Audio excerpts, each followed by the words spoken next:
Hey everybody, welcome to Movie Mavens, a podcast where we watch and review two movies that are related in some way. We call it a spicy double feature. The films can be related through director, actor, plot, setting, or even title. I'm one of your hosts, Annie Janes.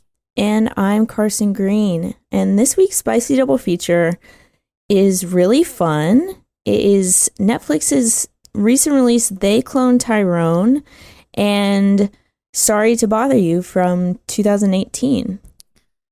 Both of these films are directorial debuts with a Rotten Tomatoes score over 90% and feature themes of corporate greed, modern reflections of slavery, and sci-fi imaginings of how white people will control black people and impoverished people. There's a lot of overlap between these two. Yeah, a surprising amount, I think. Yeah. Okay, but caveat though, it didn't feel like a ripoff. Like watching They Clone Tyrone, it didn't feel like, oh, this is a ripoff of Sorry to Bother You. It feels like a unique movie, even though they had all these overlaps. Yeah, it just felt inspired by, and it felt inspired by a lot of other movies that I'm sure we'll talk about. Yeah, we love that. Yeah. Anyway, before we jump in, Annie, have you watched anything? I have. I checked out the first episode of Full Circle, the new show on Max. Have you heard of this? I think I just saw it on platform, but I haven't heard of it, and I have no idea what it's about. Go on. It is a show that is directed by Steven Soderbergh. Okay. Which is cool. And it's starring Claire Danes, Timothy Olyphant, and Dennis Quaid. Okay. And it's really interesting. It's like about like a mafia family that's like from Guyana who's living in the United States. And it's about this family who is the family of Dennis Quaid, who's like a famous chef, like a chef that would have a show on cable network. Mm-hmm. And how these two very different things get intertwined. And in a way that feels Coen Brothers-esque, but not really the same tone, but just like in the way that the story goes and how things like go poorly, like that felt very Coen Brothers-y.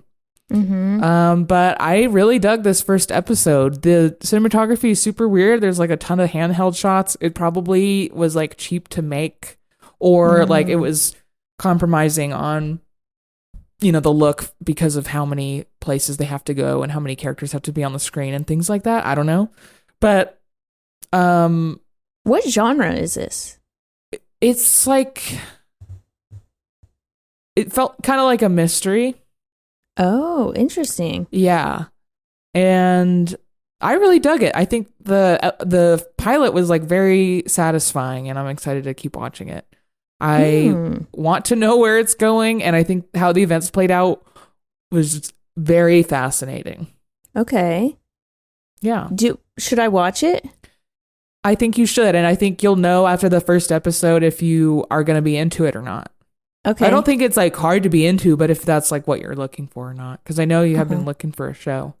I have been looking for a show. How many episodes are out? Are they doing a weekly release? I think it was a weekly thing, but I know that I think all the episodes have just been released. Oh. So you could finish it all as quickly as you'd like, or as slowly as you'd like me. I'm so much more of a binger than you are. I know, I can't do it anymore. Yeah. It's odd. Well, it has to be really, really, really, really, really good for me to want to binge. I think it's a combination of things that has to happen. The number one thing that has to happen in order for me to binge a TV show is it has to be like a rest and reset weekend. You know what I mean? Yeah, where no I'm plans. Where like I've had a full week, or like I'm tired from work or whatever, not hanging out with anyone, not seeing anyone, just me, my apartment. That is optimal. Like, yes, let's spend 12 hours watching TV. And then number 2, yeah, it has to be bingeable. There are some shows that I like that I can't just like sit down and watch an entire season of. So anyway, I'm going to check this out. You should. You really should. Okay. Yeah. What about you? What's something you've been watching? Well, as you mentioned, I am looking for a TV show. Listeners, write in. What are you watching? The last TV show I watched was season 2 of The Bear, and I loved it. Again, that was a rest and reset weekend, and I binged the whole thing, and it was perfect. How often do you have rest and reset weekends? Maybe one every like 2 months. That is quite infrequent, I would say. Well, but I think I don't know. That sounded infrequent, but I think that might be around where I am. I think maybe I have one a month. Yeah, see, that feels more normal. My thing is I just really like to go outside every weekend. Yeah. So I'm like out, I'm like on hikes. I'm like, like just outside in the sunshine, especially in the summertime. It's hard for me to just sit in front of the TV. You know what I mean? Yeah. It's like too hot here to go outside. Oh, word. I feel that. So I like one weekend, my friends and I specifically met up at 7:30 in the morning to go hang out on the mountains because it gets hot by like 10 a.m. So dude, if you want the outside time, you have to really want it. You have to work for it. Yeah. Yeah. Well, anyway, okay. So this past weekend was not a rest and reset weekend. I went on 3 different hikes and I went to the movies with my friend, and I went and saw 13, and it was the 20th anniversary of its release. 13 is Catherine Hardwicke's directorial debut starring Evan Rachel Wood and Nikki Reed, and it's about this 13-year-old girl who's having a really hard time with her home life, and she meets this girl who's like a really bad influence on her, and then they just start doing really adult and awful things. And Evan Rachel Wood, who is the main character, after a few months of this, it's starting to incredibly negatively impact her entire life, from like her relationship with her mom, her brother. She's failing out of school, and she ends up like self-harming. I mean, it just was like in a very rapid downward spiral. But it's portrayed in a way where it's like it's a 13-year-old girl, and she doesn't know how bad it actually is, and also she doesn't know how to stop or how to ask for help, how to stop. And it is like such a visceral and raw movie, and most of it is filmed inside their house, and it's all shot on like handheld cameras, and like some of it, whenever they are on the street, it's like found footage style, it's like documentary style, and it's an LA movie. LA and then there house was movie. No, they were on Melrose. They went to Melrose a couple of times. But it was like it's just such a raw movie, and I've been watching it probably since I was in high school, and it just gets more and more poignant because it's such a like visceral representation of what girlhood is like. I mean, it's incredibly dramatized. Like, I'm sure not everyone had this sort of experience, but in girlhood especially, there is a lot of elements of like, okay, I need help, but I don't know how to ask for help. And like certain expectations of girls, I think specifically, that are just really well represented here. And the movie does this really beautiful thing that I have seen. Okay, do you remember that movie Domino? Did you ever see that movie Domino with No. I've never this does not even ring a bell. With Keira Knightley, I think. Mm-mm.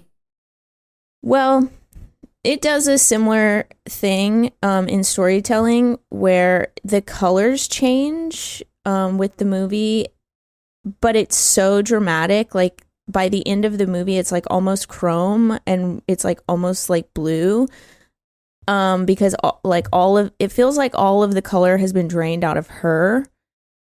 So then all of the color is like drained out of the movie. It's really like really powerful storytelling.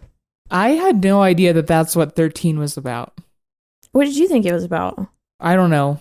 I actually have no idea. Not that. Like just two teen girls having a fun time based on the poster. Yeah. Well, I mean, it was a fun time until it wasn't. It sounds like it quickly spirals out of control. Yeah. But it's it sounds very sad. It's incredibly sad. Okay. Yeah. It's a very hard movie to watch, but I think it's an important movie to watch now, especially for parents. Like, just please speak to your children, talk to your kids. They don't know. Yeah, it's like they don't know what to ask or how to ask it. Yeah, they're kids, and I just kept thinking about. Like, it's interesting how my relationship with that movie has evolved over the years because, like, watching it as a teenager, I was like, oh, my God, like, I've totally snuck out and gone and done drugs at the park with my friends. And, like, you know, my parents had no idea, like, stuff like that. And I was like, oh, my God, like, this is so crazy. And then, of course, at the end, she, you know, like, there's this huge explosion of it. And over the years, I've like kind of been like, wow, I would hate to be in that position. I would hate to be in that situation. And now watching it as an adult, it's like that was necessary. And that is like sometimes an explosion is necessary. And I think the movie does a really good job of portraying like how she wanted to be and needed to be parented. At the end, like her mom is kind of like, okay, like this has now exploded. Now let's rebuild together. And like, I love you. It's fine. Yeah. It's such a good movie. I definitely want to check it out based on that description. I don't know when I'll be strong enough, but one day. You know, it's going to be a while before I watch it again. But I felt really lucky to watch it with Catherine Hardwicke on 35 millimeter, and this was the first time she had seen it in a theater since it came out 20 years ago. Whoa. Did she have any like cool insights about it? Dude, she's so cool. First of all, number one, she is the most adorable human being on this planet Earth. I swear to God. What makes her adorable? She's just so full of life, and she's so passionate, and she's so just like reflective and just like upbeat and giddy and like happy to talk about creativity in her work and like young artists as well. But I learned that her and Nikki Reed, this was Nikki Reed's first movie. Her and Nikki Reed wrote this movie about Nikki's life when Nikki was 13. And they wrote it in 6 days, and they shot it in 18 days. That's how soon after they wrote it did they shoot it? So they wrote it over Christmas break while Nikki was out of school. And then Catherine, actually, we got to meet the producer as well, Michael London. And Catherine sat next to him at a dinner party in January, so right after they wrote the movie, and handed him the script. The next day, he was like, yes, I'm on board. He said he stayed up all night and read it and called her at like 8:30 the next morning and was like, yes, I'm on board. And then they shot it that summer. Wow. Bada bing, bada boom. Yeah, dude. That's it's so cool. good. It's crazy. If you are a parent now, because I'm pretty sure that's who our demographic is, if you're a parent, I encourage you to watch this movie just be on the lookout for your adolescents, man. They don't know how to do life. They're out there in them streets. It's hard for babies. There's this video.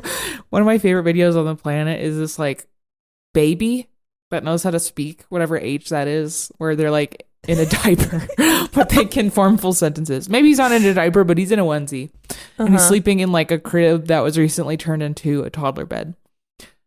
Wait, no, not even a toddler bed. It's still it's a crib with like where they drop the mattress so the baby can get in, but it has like partial some of the wall. Yeah. If you're familiar with that stage of crib. And his mom is sitting in the crib, so she must be really small, but he's in there talking to her, and he's just like talking about how he like lost control of his emotions because they didn't want to play outside, or they couldn't go play outside. Oh my God. And he's like, remember earlier when you said I couldn't go outside? Oh my God. And the mom's like, yeah. And he said, well, that made me really sad and a little bit upset. Well, more than a little bit. And it's like the most emotional intelligence from a baby ever. And anyways, he goes on to say that it's hard for babies. He goes, he's like he's saying something about, oh yeah, it's hard to control your emotions. He's like, Papa always don't, Mama always don't, but it's hard for babies. Like everyone loses their emotions, but it's hard for babies. Like, why do you know this? Not a baby having more emotional intelligence than the men in our comments. That's a good segue.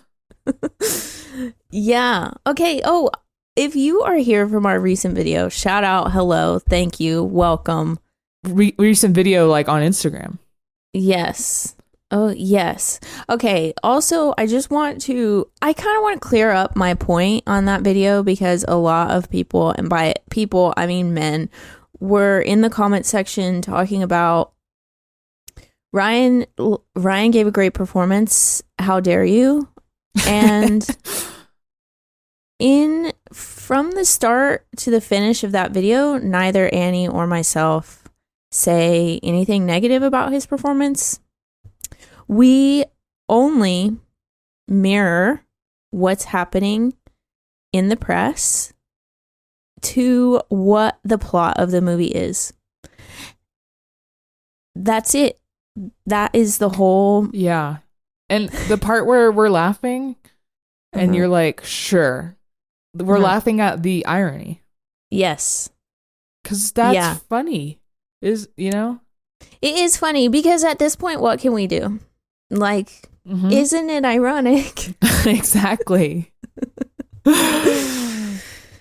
Anyway. It was a little too, like, it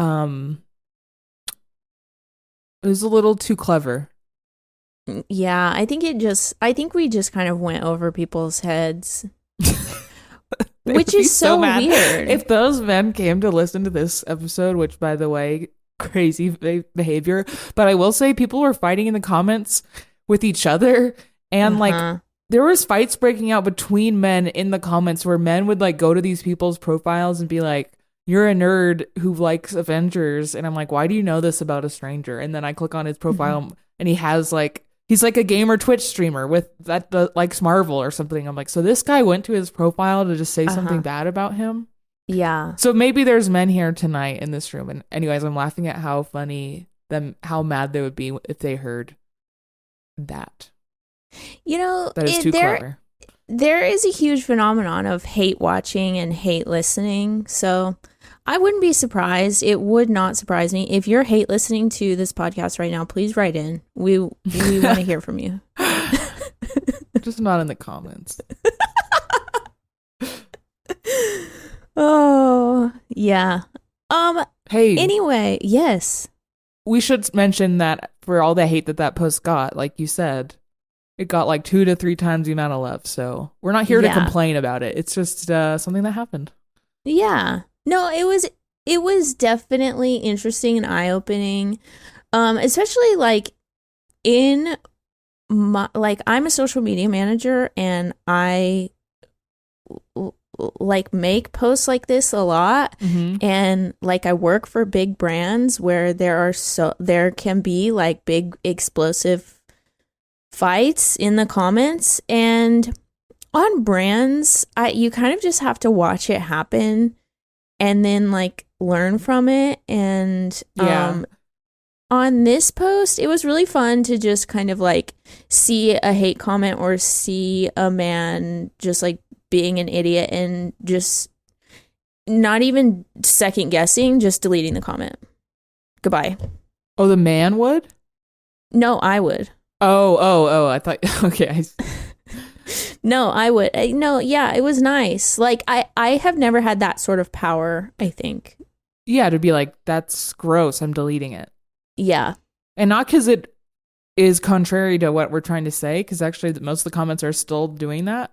Yeah. But because, like, you made a good point of being like, we did not want it to feel like an unsafe space for women and a safe space for men to write scary incel shit. Uh-huh. Yeah, like one person literally said we should repeal the 19th. I was just going to bring that one up. Which, that is like, sir, you need to be behind bars. You're dangerous. You're a dangerous person. Ugh. Anyway, yeah. so yes, it was like, I don't want people to come in the comments of our post that is really, really, really harmless and really actually playful and be like, oh my God, this is a hostile comment section. I really did not want that at all. Yes. Because we are a playful podcast. This Indeed. is all for yucks. In fact, I just realized a second ago, I was like, oh, we're not complaining because actually we're like grateful that for all the likes and the loves and the views or whatever. Yeah. But that is exactly what America Ferrera meant when she said, we answer for men's bad behavior. Yeah. And when we point it out, we get told that we're complaining. Uh-huh. Anyway, so I just did that to myself by being like, we were complaining, I guess, as we should though, about all the shitty comments. And then when we pointed out, someone would be like, you should be grateful for going viral and not complain. Wow. No, I'm totally grateful. I am too, but America Ferrera said that, you know? Dude, and that movie is so poignant. It's so crazy to me how poignant and just well written that movie is. It's literally Barbie. Say no more. Say no more. Anyway, let's talk about our movies, shall we? Yeah, let's do it. Okay, let's talk about, do you want to talk about They Clone Tyrone first? Yeah. Okay, Annie, please hit me with some facts. I'm begging you at this point. They Clone Tyrone came out July 21st, 2023. It was written by Tony Rettenmaier and Jewel Taylor. It was directed by Jewel Taylor, starring John Boyega, Jamie Foxx, Teyonah Parris, and Kiefer Sutherland. It has a 94% on Rotten Tomatoes. Here is the description from IMDb. A series of eerie events thrusts an unlikely trio onto the trail of a nefarious government conspiracy in this pulpy mystery caper. This is a Netflix original, and I would say that it's one of the good ones. Yeah, me too. Me too. It's surprising to learn that this is his directorial debut, honestly. This is a very stylized and stylistic movie. This is a very stylish movie. And I'll say the same thing about Sorry to Bother You, but this is oh my God, the level of creativity is next level. And so I was really surprised to hear that it was his directorial debut. Were you? I think yes and no, in that it feels just like an extremely well done directorial debut. Mm-hmm. But then moments in the end and what the mystery unfolds to be, that part feels like young filmmakers to me. And not in a bad way necessarily, somewhat in a bad way, but that was the only part that felt that way to me. You're saying it fell short of sophistication. No, I'm saying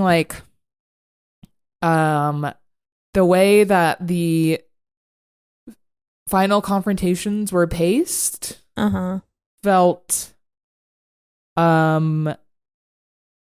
rusty and poorly done. Like, is their first time doing a cross-cutting scene to create tension. Yeah, okay. You're talking about, we're going to spoil this movie. You're talking about when Kiefer Sutherland was having his shootout and then Fontaine was having a conversation with Dr. Fontaine?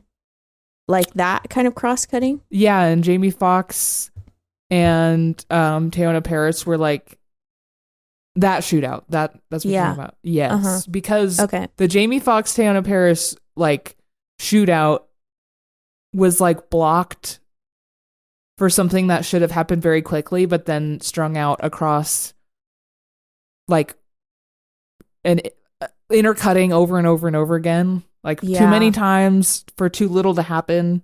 Yeah. And then meanwhile, the other conversation that's happening, I think, is adding like another layer to the mystery to kind of turn it into a big mess. But we should talk about the mystery.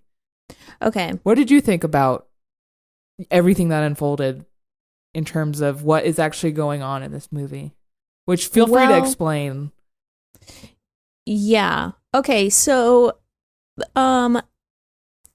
for number one, is the Glen a made up place, or is that really a neighborhood in an actual city that we just didn't get the name of? I assumed it was a made up place. Okay, because I tried to look it up, but I was like, is this in like, are we in like Baltimore? Where are we? That was concerning to me. I don't know why, because there's so many levels of like, this is not real, that I was like hung up on where we were. I don't know. But where is it? Yeah. That's funny. Anyway, so there are varying levels of mind control going on in the Glen, and it is very much a tactic to keep the marginalized people of this town, which we are kind of in an extremely impoverished area. I mean, we're hanging out, like, our main characters are a drug dealer, a pimp, and a sex worker. And so we are watching the three of them piece together how and where the mind control is happening in their community. And then there's like this whole hairy underground, like Clockwork Orange type of brainwashing going on. And the way that it plays out is like we get this fried chicken. We get a commercial of fried chicken, which is interesting because Sorry to Bother You kind of does the same thing. Yeah. As soon as we get that fried chicken commercial, I was already like, ooh, Sorry to Bother You reference or inspiration. Again, not in a ripoff way. Yeah, not in a ripoff way. I just thought it was like, okay, and the thing is too, is like in both movies, we see them on these TVs that are like from the 1990s, and it feels so, but like there's so many other like modern elements to both of these movies that it's like, what time are we? Yeah. When are we? In Sorry to Bother You, it is like categorized as an alternate version of a real timeline. Mm-hmm. And that's how I took this, is like, yeah, it's just like alternate reality.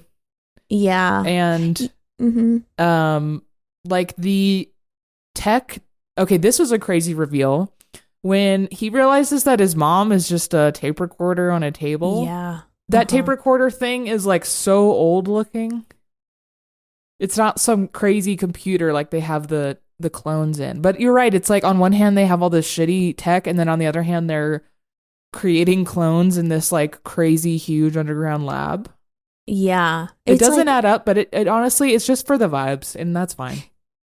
It is fun. Okay, but like the fact that they both exist and they're both so like they're both so blatant, I just accept that they both exist. Mm-hmm. That was not a piece where I was like, wait a second, like what? It was more like, okay, this is fun. When are we? Mm-hmm. Which I like that. I like kind of like when are we, that isn't blatantly like a period piece, you know? Yeah, and ultimately it doesn't matter. Yeah, it doesn't matter. But I like the marriage of the old and the new tech in this way. Yeah. So do they discover that the brainwashing is happening first, or that he is a clone first? Okay, definitely that he is a clone first. So what happens is Fontaine, our main character, John Boyega, who was incredible, by the way, he kind of has a turf war a little bit with another drug dealer. And I real quick, the way he was shot in like the opening quarter of the movie and killed was so cool. It was like the camera was like mounted in the car and he just like gets shot. We don't even see his face while it happens. And we see the whole death from that angle, which was weird, but cool. But it's also like weird for a reason, because like he's going to come right back. Yeah. Yeah. I liked that scene. I liked all of the sets. Like, we were in this abandoned motel. I mean, it wasn't even abandoned, though. We were just in a motel parking lot, but there was no other cars. And that just felt so eerie, but it also felt just, like, so stylized. I don't know. I liked so much of this movie. But anyway, then the next scene is him waking up on his couch. And it's like, wait a second. Didn't we not just witness you died? And then he doesn't remember anything about the last day. He's still trying to go do his turf war as if he didn't just do it. Yeah. And then that's kind of when Jamie Foxx is like, wait a second. So Fontaine wakes up as his clone and he goes back to Jamie Foxx in this shitty motel. Jamie Foxx knows he's dead. Yep. And then he's like, no. This is some devil shit going on right now. Let me go enlist my homegirl who saw you also die. And then from then on, it was the trio of them. And from then on, the movie was like really singing to me. Yeah. The three of them together was awesome. It was really awesome. You know, I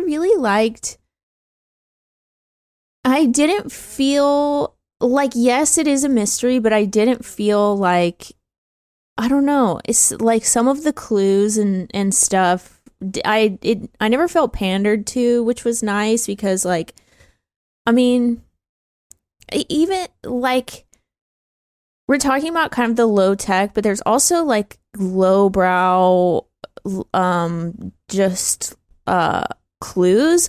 Like when Jamie Foxx discovers that it's the fried chicken, when they're all in that restaurant and everyone is laughing, including Fontaine. And Jamie Foxx is like, wait, I've never seen this guy laugh. This is so funny. And then he's like, holy shit, wait a second. I've never seen this guy laugh. Something's wrong. That was a lowbrow clue? I think so. In what way? Or what way? How do you mean that? I think it's just not next, like it's not sophisticated in any way. It's just kind of like, is it a clue, or is it just like in regards to like them trying to control these black people, like control their emotions? Yes, yeah. I don't think it felt like on the nose, but it feels on the nose in the same way that all the sorry to bother you stuff is like on the nose. Yeah. Like black people love fried chicken, and impoverished people are like hooked on fast food. Yeah. No, I don't mean it like that. I don't mean lowbrow in the like that sort of way. It's more just like this it was very obvious, I think is what I mean. Like the clue was not like overcomplicated to figure it out. Yeah. Yeah, I see what you're saying. But in that way, I definitely I didn't feel pandered to. It was just at the same time. Then I was thinking back about how they were in the car, and he was like, "I hate this R&B song. It makes me so sleepy." And I was like, "Oh, I didn't pick up on that." Earlier. Yeah. I really like when what's her character name? What is Yo-Yo? Yo-Yo. I really like Fontaine, when we're in, I don't know. Slick. Okay, I have something else to say about Slick, but I really liked when we were at Yo-Yo's grandma's house and Slick picks up the Nancy Drew books and he's like, God, how many mysteries does this bitch solve or something like that? It's so silly. But then she is kind of like, okay, look, you guys, like, this is what Nancy does. Mm-hmm. She thinks that there's funny business, and then she goes and she investigates it, and she realizes that there's no funny business, and that's exactly what we're going to do. There's no funny business going on. I swear to God, we're just going to go and figure it out. And boy, was there funny business. But I like that setup a lot. That was fun. That's very inventive and realistic. Like, Mm-hmm. in real life, we would not be jumping to these crazy conclusions Mm-hmm. before investigating them. At least I wouldn't be. Yeah. Okay, this movie, you mentioned Clockwork Orange, and we talked about how it relates to Sorry to Bother You. Yeah. I also am getting some Ghost in the Shell with, I don't know if you've seen that anime or the Scarlett Johansson version that was very poorly reviewed, but it's like about these people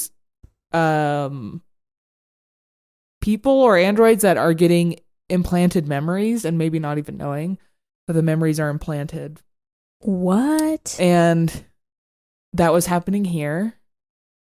That sounds really scary. The anime is pretty sick. It's like a good vibe to either try to watch or just put on in the background. Mm-hmm, but it's very good. Mm-hmm. And then a little bit of Get Out at the end. Yeah. Yeah, I got some Get Out vibes at the end too. Oh, go ahead. I was just gonna say I like how I think just like community oriented this movie felt. Like Fontaine kept going back to this convenience store and he kept having this conversation with this guy who was always sitting outside, who was like maybe not in his right mind all the time, but also like knew something that our main characters didn't in terms of the mystery, which was cool. Yeah.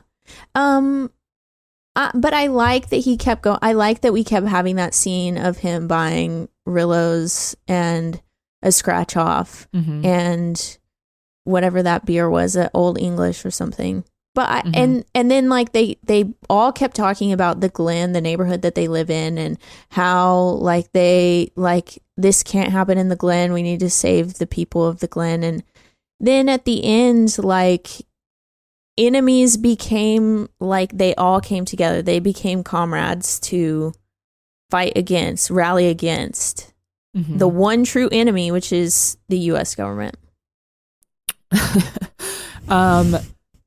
So that the mystery, okay, this is how I understand what the goal of this crazy underground lab thing, government conspiracy was.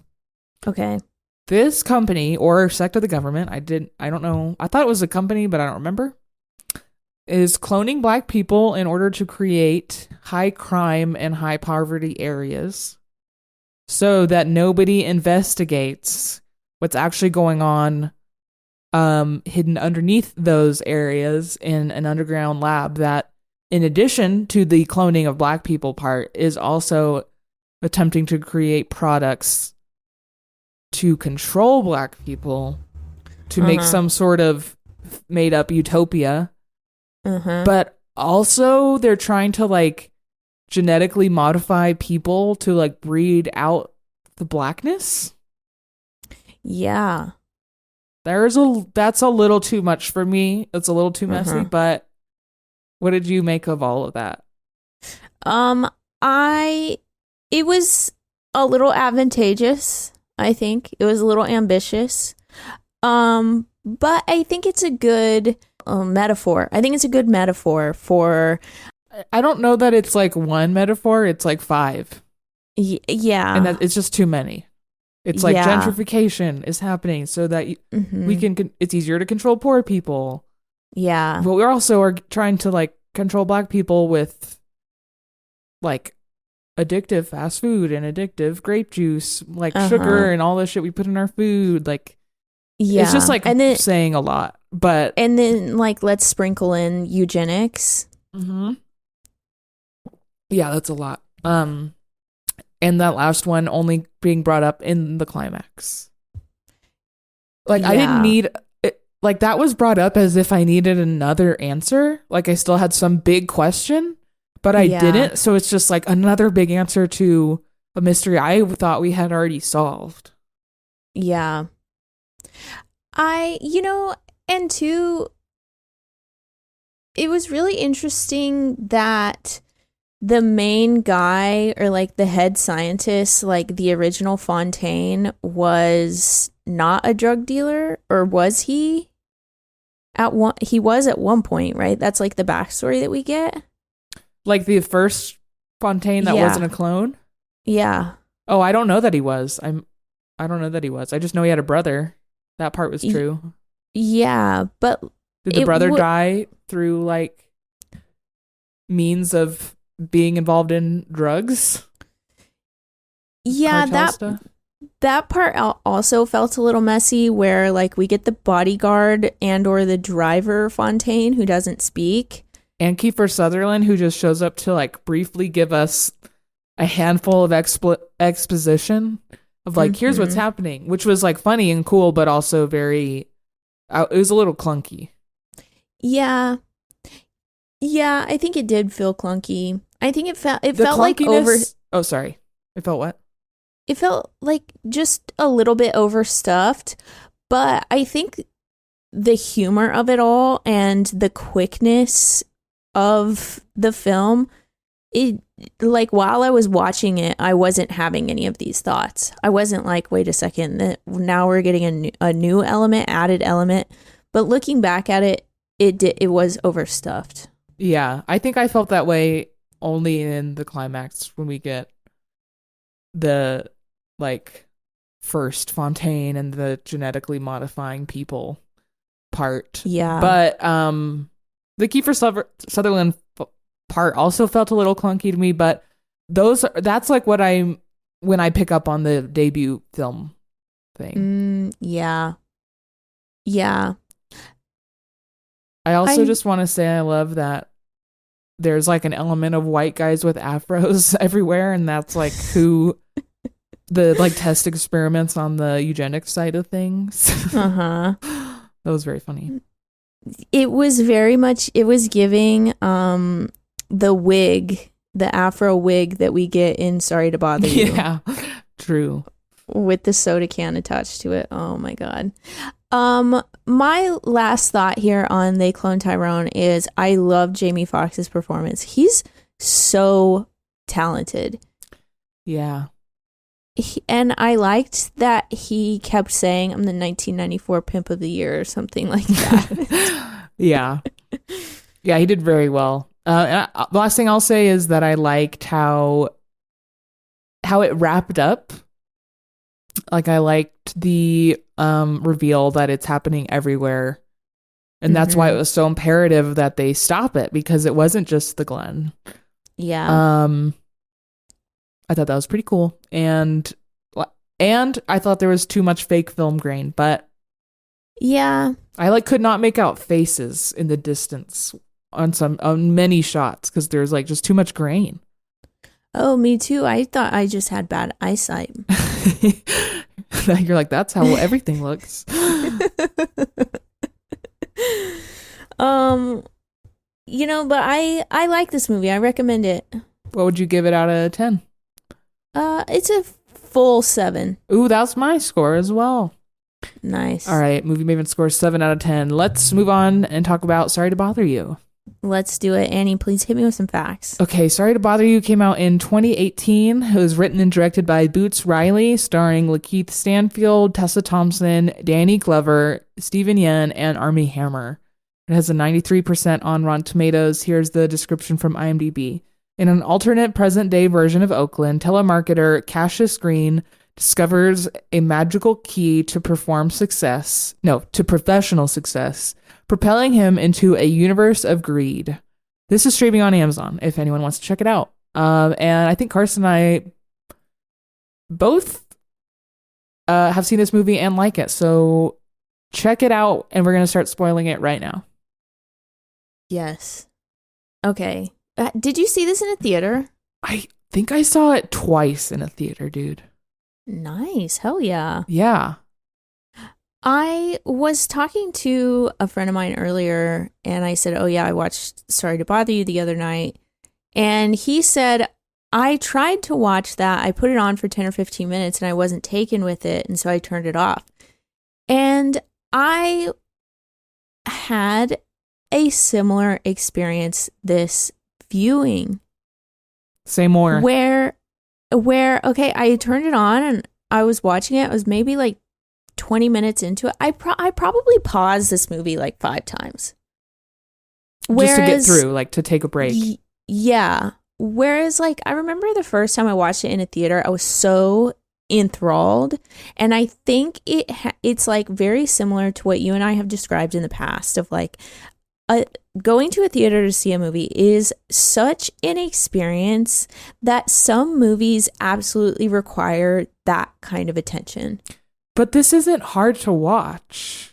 Like, it's not like slow or boring. Mm-hmm. So what is that? Because I think that this was hard for me to get through this time as well until the last like act. And then it was like really good. And it picked up. Like it just was like middling, it felt like. That's how it felt. It's like, what are we doing? Like the first time you see it also is such a mystery that it's like that's engaging in and of itself. Yeah, I think the mystery and then just like the straight up uniqueness of what this movie is. Like we're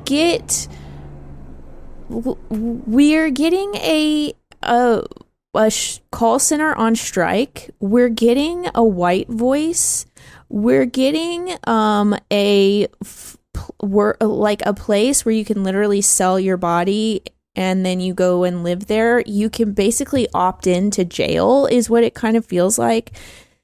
And which then will turn you into a horse. Right. To work stronger and be more obedient. An actual horse, not just a workhorse, an actual physical horse. Yeah. We're getting Tessa Thompson's character who just chef's kiss. She is so perfect. She's so good. Yeah. But even her character is like, I understand that we get her to be opposite of Cassius, but her like art and like the whole her like gallery opening and like that performance, it was so just like there's just a lot of elements here at play. And it's a lot to grab onto. Yeah, I think that side stuff is like ultimately not very exciting. And at the same time, I do want to say this. Whatever critiques we have, this movie is so unique and is an original idea. And that's so rare that that alone makes it really good, and it pulls a lot of it off. It's super weird. So take these critiques with a grain of salt because we've seen it many times and it's just wearing down on us. Yeah. Yeah, I think that's what it is, which is so, I don't know. Some movies can hold up repeat viewings and some can't. Maybe like that's okay. Yeah.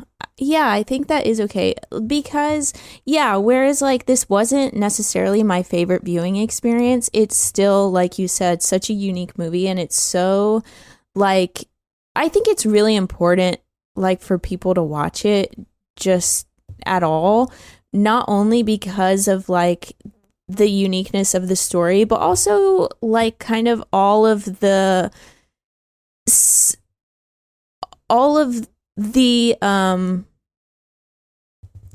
oh my god, why am I blanking on this word again? All of the metaphors of like the systemic racism that we're seeing. I think it's a really good display of how racism is systemic, where it's kind of like, okay, so say you're poor, you're impoverished, guess what? We have something that you can not be poor anymore. You just have to sell us your body for the whole rest of your life.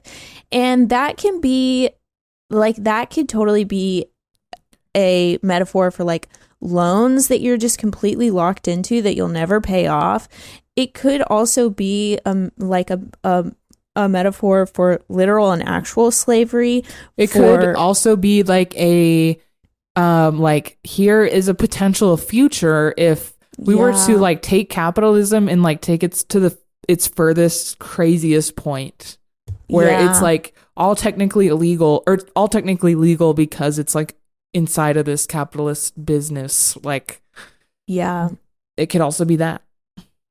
And then too, we get workers in the call center who are striking for better working conditions. It's got a lot. Yeah, it does have a lot, but I think it's like the way that it handles all of these huge ideas and like very I mean, these are like hot button things, right? This is not stuff like this is not Oppenheimer like where it's just kind of like palatable white men just talking about each other, and like it's not that. This is handling big issues in such a playful way. Like, I'm just thinking about all of the different colors in this movie. Like, it looks like some of the styling in this movie, it looks like they just like went into a kindergarten classroom and they were like, give us all of this. I want all of these colors. I want this wallpaper, all of it. Yeah. I agree. It's very cool looking. It's like made by an artist. That's how it feels. An artist made film. I think from the moment that Cash goes to the party at Armie Hammer's house, from then on, it's like really good. I agree. Like him. Yeah. Oh yeah. That part is enthralling. That part does get me. Like him having to do the rap and what he ends up rapping and until he has to like go. Yeah. Very cringe, but very like just somehow like perfectly said. I don't know. It's like, go on and perform for us. We want to exploit you. Well, we want to exploit exactly, like, just give us exactly what we want. And then he does. And then where he goes to, hold on. He goes to Armie Hammer's office and he gets asked to sign a deal and he has to watch this crazy video. And then he tries to run away. Then he does run away. And then they're putting up crazy art about it and it's going released to the press, and then his phone is lost, but it was actually found by the horse people he ran into in the bathroom, and they have to bust him out of there and all of that. I was so in for all of that. It had me. And I love that they just went for it with the horse people, but I have to ask, Carson, I swear to God. Yeah. Maybe this happened and I just was looking away or something, filling my ice water up, who knows, but I thought that there was a shot of Armie Hammer with him having a horse stick. What? I vividly remember this. Because Armie Hammer had the horse stick? Yes. And I feel like they took it out, dude. Because one, he says like, oh, and you can have a horse stick. Like, that's the best part about becoming a horse. And they talk about like the failed horses that they've tried to make. And in the scene where Armie Hammer is like meeting him in his like office to give him the offer, Armie Hammer's wearing like a kimono thing, like an open robe. And Gus was like, whoa, he's wearing some weird robe. And I was like, yeah, I think that he's wearing that because later his like dick comes out accidentally. Never happened. Oh, I swear they cut it out. Okay, I don't remember that at all. Listeners, write in. Watch the movie. Did they cut it out? Okay. I'm gonna Google this. I need to know. I don't remember that at all. Well, anyways, that's all good. I had to ask. Well, two things about that half of the movie. Number one is that I think it became really enthralling, and I think it became like very go time because our main character, Cassius Green, which is such a good character name, by the way, especially considering like his whole motivation for the entire movie was to just make money. Yeah. But I think that something happened that he just completely lacked for the majority of the movie, and it's that he like gained this conviction where he was like, okay, now I have an actual motivation and it's not just money. And that came on, I think, a little too late for me. And I think that is why I had such a hard time on this watch, because I wasn't as entertained by all of the mundane things in the first half of the movie of him just making money. Yeah, a guy that has like his motivation is to like get money, but there is something lacking. He's not as interesting to watch. You're so right. He needed a bigger motivation in the beginning. Yeah. But then he gets one. He is like, holy shit, they're actually turning people into horses. I need to do something. Action is required of me right now. Mm-hmm.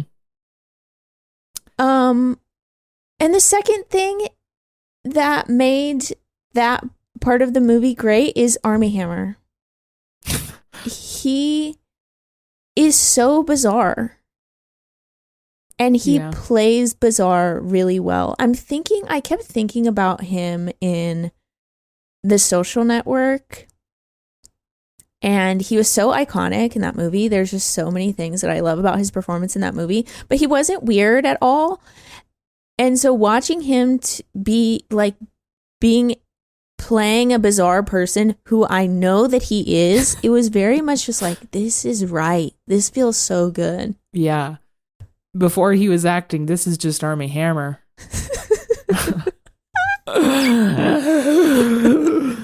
Oh, man. Okay, I did forget that it ended the way that it ended. I can't believe I forgot that part.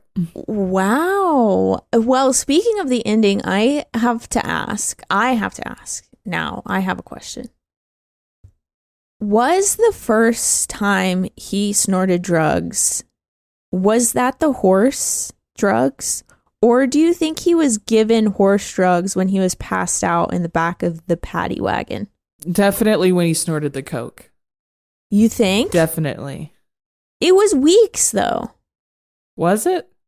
Yeah, because like he went on TV, his little thing healed. Well, he then organized that's how long it takes then, I guess. Interesting. Yeah, I definitely think we saw it happen. Interesting. I love that the horses literally escape somehow. We don't even have to see how, but they just come to fuck shit up. That was great. No, well, we did see Cassius he knew the code because of that video. Oh, you're right. That was cool too. See, that's when the movie's kicked off, because he's fucking doing something. So true. That was all dope.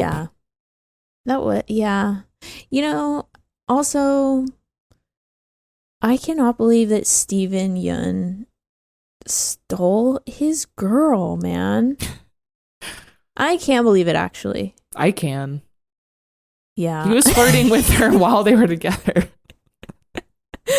Also, Cassius is just like the least interesting person. Like, he wakes up, literally the first time we meet him, he's talking about like, do you ever think about how we're all just going to be dead one day? It's like, if I woke up and that was the first thing my boyfriend said to me in the morning, we're not going to work out.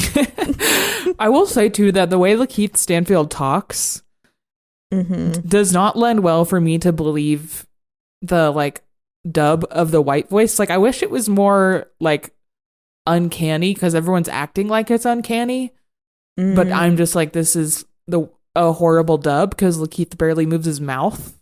Yeah. Like, I wish that were better, or it was just used so much in the movie. Yeah.